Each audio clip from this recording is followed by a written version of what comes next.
Well, good morning, my dear creative friends. Today I have been blogging, and every day I try and write. The way I figure it, we do what we say we want to be. If we want to be a writer, well, a writer writes. If we want to be a singer sings. If we want to be a musician makes music. And which one of those comes first? Which one is the chicken? Which one is the egg? I will leave it up to your jurisdiction. But quite honestly, I think that often the action, although the root is in the identity, if that identity never translates into action, it can just it diminishes our sense of purpose. And so there has to come a point in our kind of creative life where we choose to step out and say, okay, instead of just saying that I'm going to be a writer, a singer, an author, a trainer, a course creator, or whatever else it may be, we actually have to step out and begin to step into that kind of wobbly world, of being an amateur, doing things badly until we get good. And I have spent much time, I've spent many happy hours and many unhappy ones in those trenches of training, yeah? And I encourage you to do the same, whatever the cost, whatever the fears, whatever the questions you may have. It's certainly better to be questioning while you are on the way rather than questioning while you're waiting to get started, honestly. And what I was writing about today, and what I want to share today here on the podcast and live, is that I would encourage you to do it anyway. We've heard the kind of Nike mantra, just do it, that kind of like leap off a cliff and, whatever it may be. I'm kind of probably, if I had to have a saying, if I had to have like my go faster stripes on my shoes, it may not be quite the Nike tick, but it would be do it anyway. However you feel, whatever fears you're facing, whatever you lack in knowledge, make up for in imperfect action. Because there are so many ways now for us to share our worth and share our ideas and open up the discussion around our creative passions with others that never existed before this generation.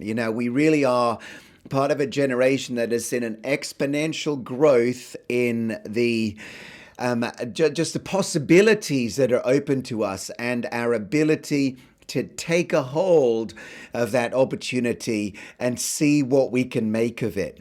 And it really is a matter of seeing what we can make of it. Sometimes we don't want to step in or lean in until we have like a triple signed guarantee of some kind, but often that is not going to come.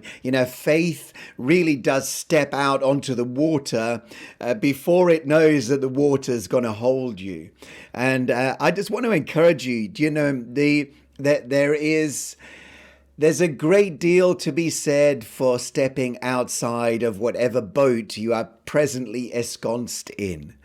And really the digital opportunity particularly has made so much more possible for us than previous generations. There were gatekeepers there standing in the way of things, not kind of willfully necessarily. They weren't kind of, you're not coming in. It was more just a matter of logistics. It was more a matter of the incredible investment that had to be put in up front in order to bring creative ideas and experiments into reality where people could actually consume them and take a hold of them. Like the idea of publishing a book generally meant you had to have a print run of several thousand, and it would cost money to do all of the kind of necessary things to make that happen. Whereas today, because we live in a digital economy, we can literally move in and we can have an idea on Monday. We can exercise ourselves fervently for a few days, have it complete by Wednesday and published and selling by Friday. And so, and also, this revolution that has taken place also means that we are no longer limited to our geography. Because really, at one time there was just simple geographic limits that were placed upon us in the number of people we could reach, or certainly how easily or quickly or cheaply we could reach them.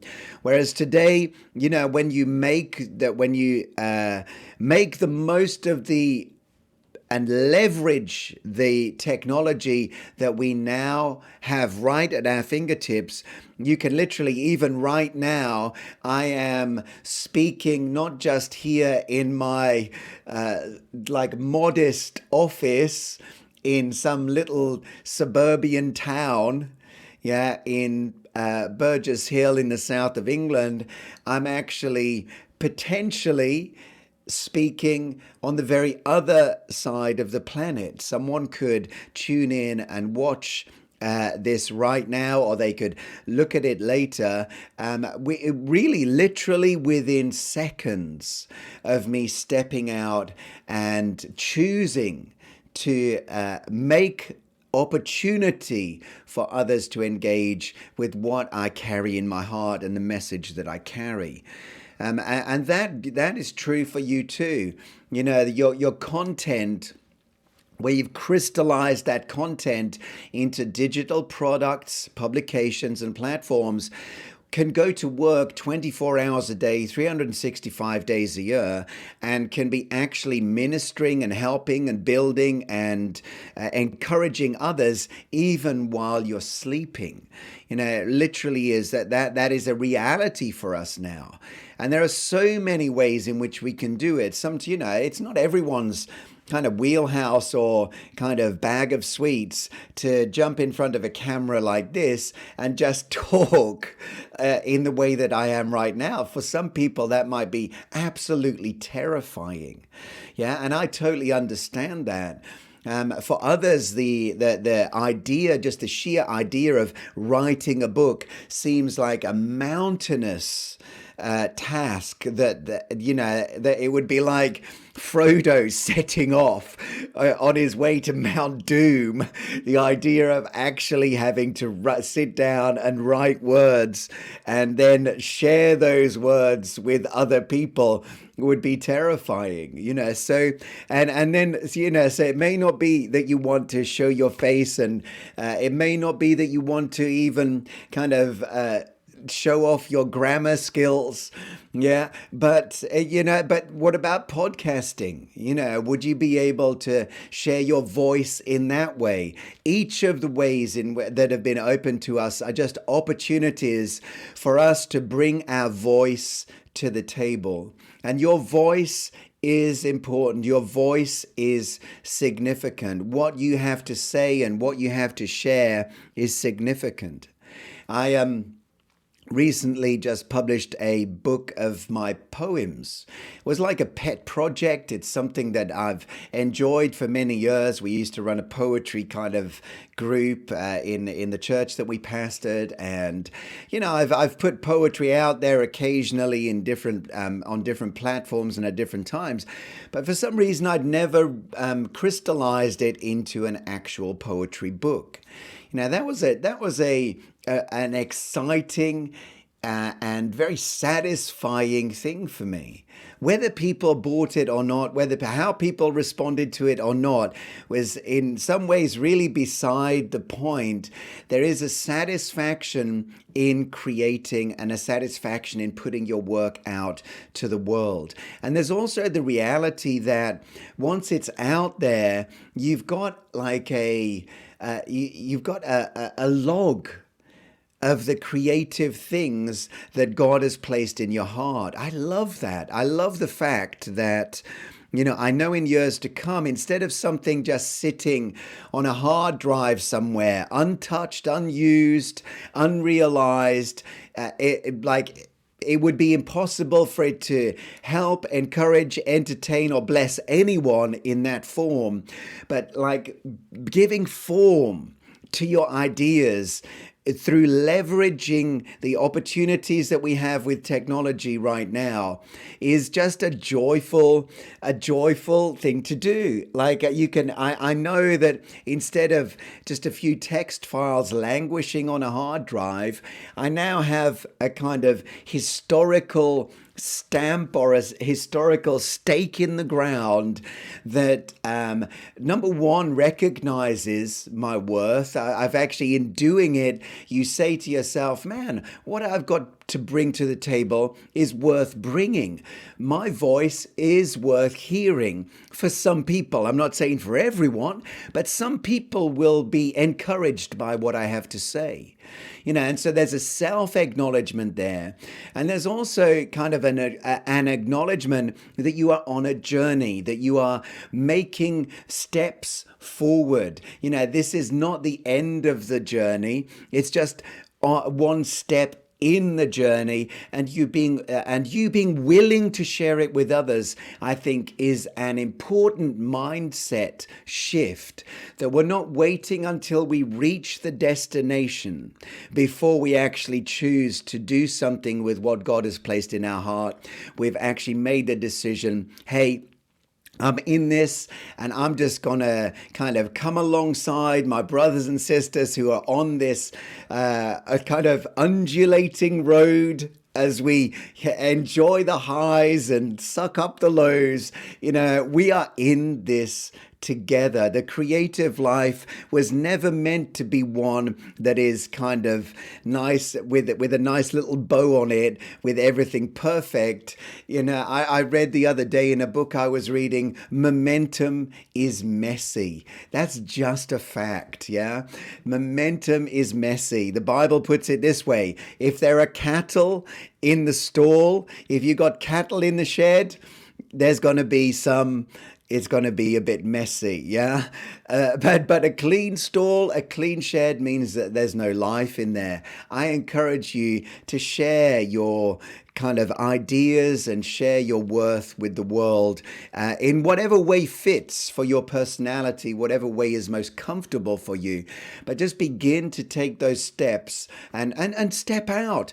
Other people are doing it, and sometimes we can consume their content and think that somehow they have kind of got there without taking the same kind of tentative steps that maybe you feel you need to take right now. I can promise you, at somewhere in that history, on that road, they were taking those steps that made their knees knock, and so keep moving forward. No one begins as an expert, and being willing to do things badly until we get good at them is really par for the course.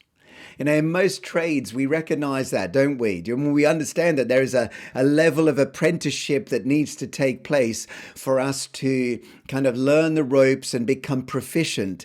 And yet with our creative lives and with our creative work, sometimes this arch nemesis of perfection keeps hounding us, telling us that everything has to be just so before we step up and step out. Well, that's just not the truth.